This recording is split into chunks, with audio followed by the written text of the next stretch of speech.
children. We had a wonderful time with Anita Pearl. And coming up next, this woman, very, very, very exciting as well. A truly amazing story, man. Before she comes, let me tell you something. She said when she was a young girl, she realized that she loved money. But her grandparents weren't giving her enough. So she saved and bought herself a bag of oranges and started selling. That became her whole career as an entrepreneur.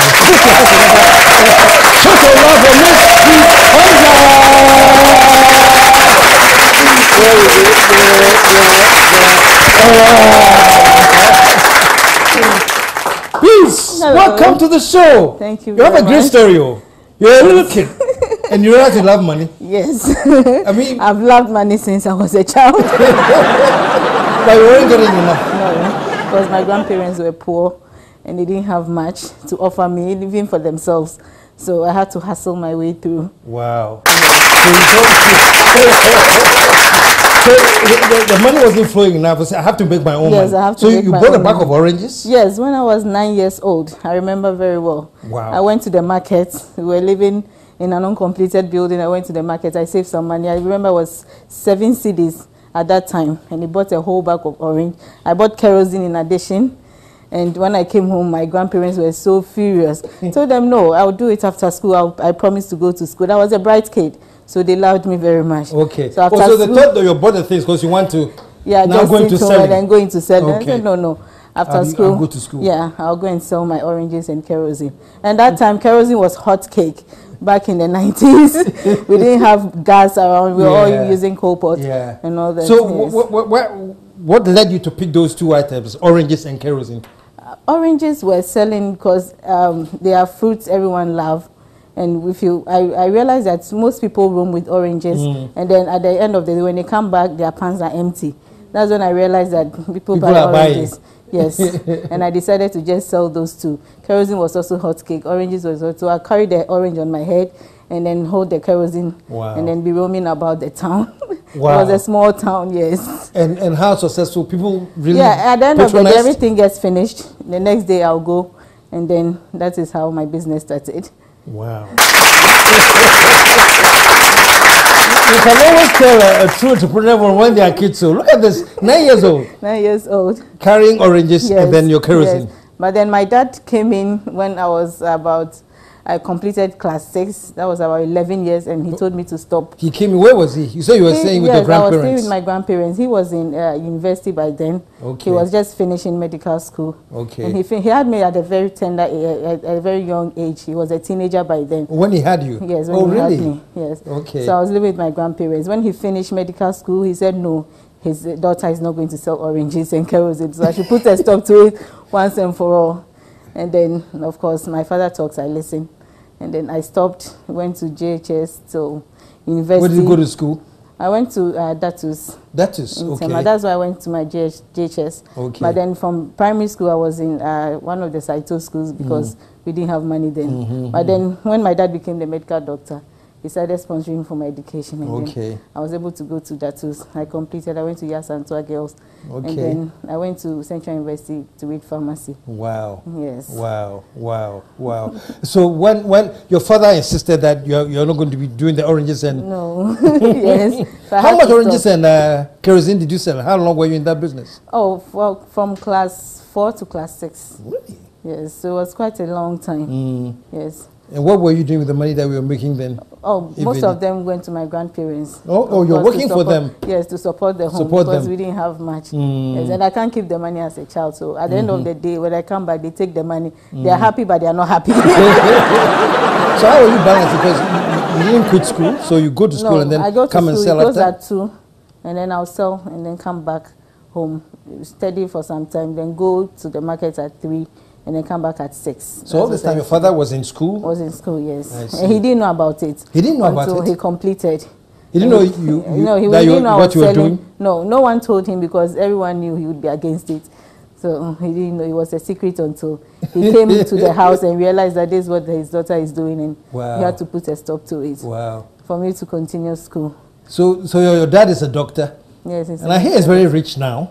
Yes, he made it. Yes, he's very rich now. I've seen all the signs. If you see the sign called Medi Moses, Niba.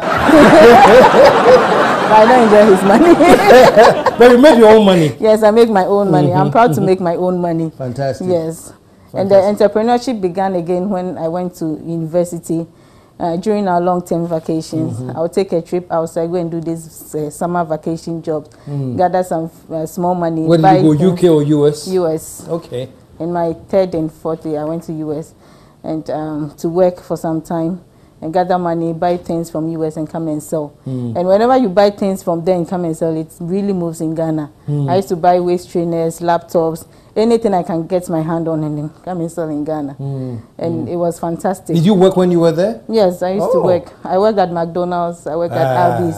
You know, those dollar jobs. Yep, you really have to work really hard before you can make it, yes. Yeah. I was actually an assistant manager at Kentucky Fried Chicken, man. Oh, really? Oh, you can't fry chicken more than me, man. Wow. I like it. So you did your jobs there and then you buy stuff, yes, laptops, and come and sell. Yes. And then after selling, the money I make, you know, I was in uni by then, I wasn't thinking straight, I was just spending money, and the last money I made, I used it to buy a car. And I regret now because I should have invested in a house or something. But well, it's all part of life. Growing up, you realize your mistakes and then you rectify them. Yes. So you got the car and... Right now, yes, I got the car, and I still have the car I bought with my last money. Yes, that's the car I use now. All the other monies I got after that, I invested in the business I'm running now. But you want to invest, you want to study pharmacy? Yes. So you're a pharmacist? I'm a pharmacist, yes. A licensed one. A what? A licensed one. A licensed pharmacist? Yes. Are you a practicing pharmacist now? I do part-time. I don't practice fully. I do supervise a shop, yes. Okay. But just part-time. Yes. But what you're actually doing is bridal stuff. How did you... Bridal stuff, yes. The bridal business started with a conversation with my mom. You know, looking at people's gowns and thinking it wasn't that nice. Although I've seen so many gowns online. You know, I used to buy things online a lot. So I realized, people are not wearing really nice gowns in Ghana. But there are nice gowns online. Is it that they can't get access to it? Then let me go to America, buy some, and then bring to sell in Ghana. That is how it all started. Really? Yes. So you're talking to your mom, and because she said the gowns are not nice, I decided to... I showed her a few pictures of gowns online. She was like, wow, these are really nice. How come we don't have some in Ghana? I said, well, probably because they don't know where to get them. So I got them. I got some of them. I started with 14 gowns. I brought them here and then started the social media adverts. And then people were calling me. But then I was living in Kumasi, so I had to open the shop in Kumasi, a very small one, and with just 14 gowns. People were calling, they come and then buy one by one. But I realized... So when you got the 14 gowns, you went and opened the shop? Shop, and yes. put your 14 gowns in there? Yes. But my dad wanted me to open a pharmacy instead. Oh, yeah. Oh. He didn't understandably. Understand, yes. He didn't understand why I would go into bridal business and then leave my pharmacy when I can open a pharmacy. He said, all your mates are opening pharmacies, so open one. I said, no, pharmacy, my mates, yes, but not all pharmacies are successful unless it's a very, very good location. So it's better to try the bridal business because there's so much demand for it. And he was so disagreement. I can imagine. He was even disappointed. How can you go to school, learn so hard, write your professional exam, pass, and then come and sell wedding gowns? No, he was disappointed actually. So when I even told him to, help me with some money, he said, no, if it's a pharmacy, I'll help you. Bridal shop, you have to find your way out. So yes, I had to find my way out. Wow. So the first branch in Kumasi was with just 14 gowns. And then people started calling, buying. And then I realized I had to open a shop in Accra because most of the callers were from Accra. The callers were, the demand was coming from Accra. Coming from Accra more. Yes, so I went to my dad, asked for help. He said, I told you bridal thing. Then he said, no. I had to go and borrow money from a friend. And then I opened a shop in Medina. It was a small shop as well. Wow. I went again, brought in like 22 gowns. And then it all sold out with some few months. And then people were just rushing in. At times, people won't get somewhere to sit in the shop. Really? Yes. And I decided to get a bigger one in Accra. And you know how rent in Accra is expensive. That one, so I went to him for rent money. He said no.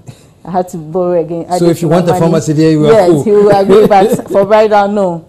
But now, God being so good. So you borrowed money for that? Yes.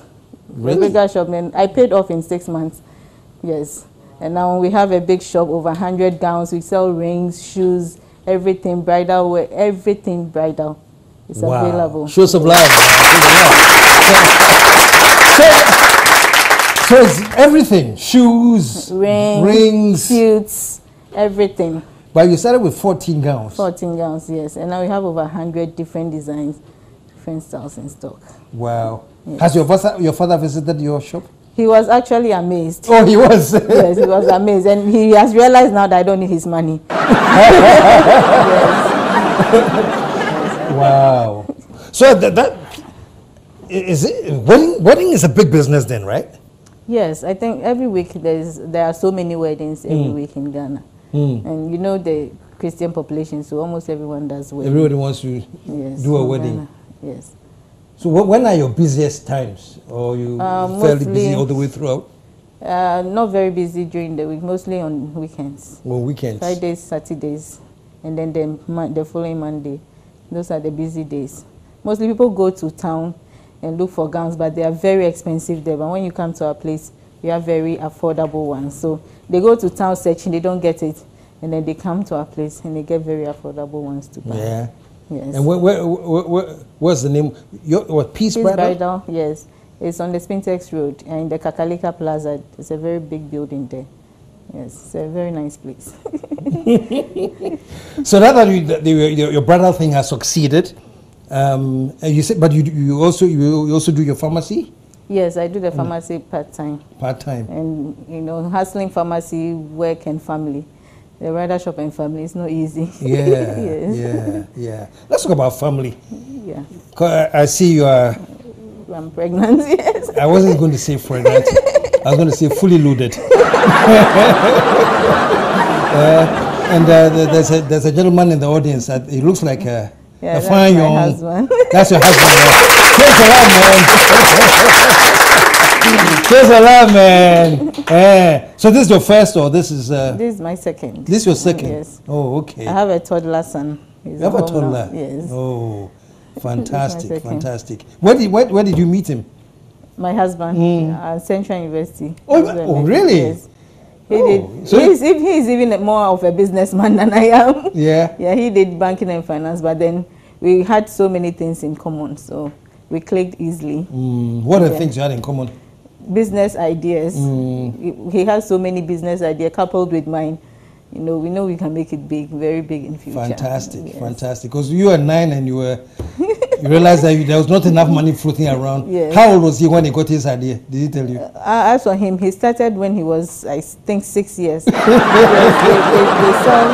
selling soaps and stuff with his mom at the shop. Yeah, so that's what they've been doing since. Yes. Fantastic. So you be very disappointed if your children don't go into business at all. Maybe they end up in. You allow people to make their own choices. Yeah. So when they grow up, they realize what is good for them. Then they'll do. But one thing I know is parents shouldn't stop their children from doing their passion. What they want. You can encourage them. If it's in the wrong direction, you can say no. But if you know it can lead to something very good, you should encourage them and then let them do what they want to do. I want my son to be a footballer anyway. You want to be a footballer? Yes. Oh, peace! Congratulations, man. I mean, Thank you. I heard bits and bits of your story. I was like, wow, And it's funny, how you struggled all the way through, but once I heard, the father has made the most, he said, hey, this is kind of you. And then you don't even realize that you have gone through the mill on your own. Yes. And, wow. It's not easy, but yeah, with perseverance, you can do anything. So how is it now? Your shop is really doing well. Yes, and it's doing so well, money is flowing. Do better. Yes, it can always do better. Can always do better. Yes, we plan to open new branches in future in other regions too. Yes, that's the plan now. Okay, and the shop is on Spintex. It's on the called Spintex Bridal. Peace Bridal. Yes. So all of you who are thinking of getting married, hey, I think my camera woman here. Anna, over for Anna. Great. But But we had to call you. I read your story, and I look out for stories like this, you know. And this was a very, very interesting one. So we had to call you and celebrate with you, and at the same time, inspire others, man. What word would you give for ladies out there, men, young guys out there? For young guys, ladies who have just completed university, don't think I went to do engineering by medical science, so strictly I have to practice. No, you can think outside the box, outside of your comfort zone. Do something. Just think outside the box. Something that will bring in. If you don't have a job now, you can think of starting something small with the little you have. You don't need to have thousands of CD before you can start a business. People start frying Indomie and then they become rich, selling cocoa and then they become rich. You can think of anything, and anything you think of, you can do it. So, on Facebook, how do they follow you? How do they Peace contact Bridal, you? Facebook, Instagram, Peace Bridal, and website www.peacebridal.com. And the telephone number is 0242-942-742. Okay, now all the information is on your screen right now for all you. I may even think of remarrying. Remarrying. I can't say remarrying. Renewing my marriage. Yes, and comfort. Do you have nice renewal gowns? Oh yes, we do. You Very do? simple, elegant gowns for old couple. For the old couples. Yes. Show some love, man. Please. Thank you so much for joining us. And for those of you out there, I'm very, very sure, young ones, you've learned a lot from our two amazing lady guests today. And I learned a lot, and I'm sure you did too. Stick around. We'll be right back.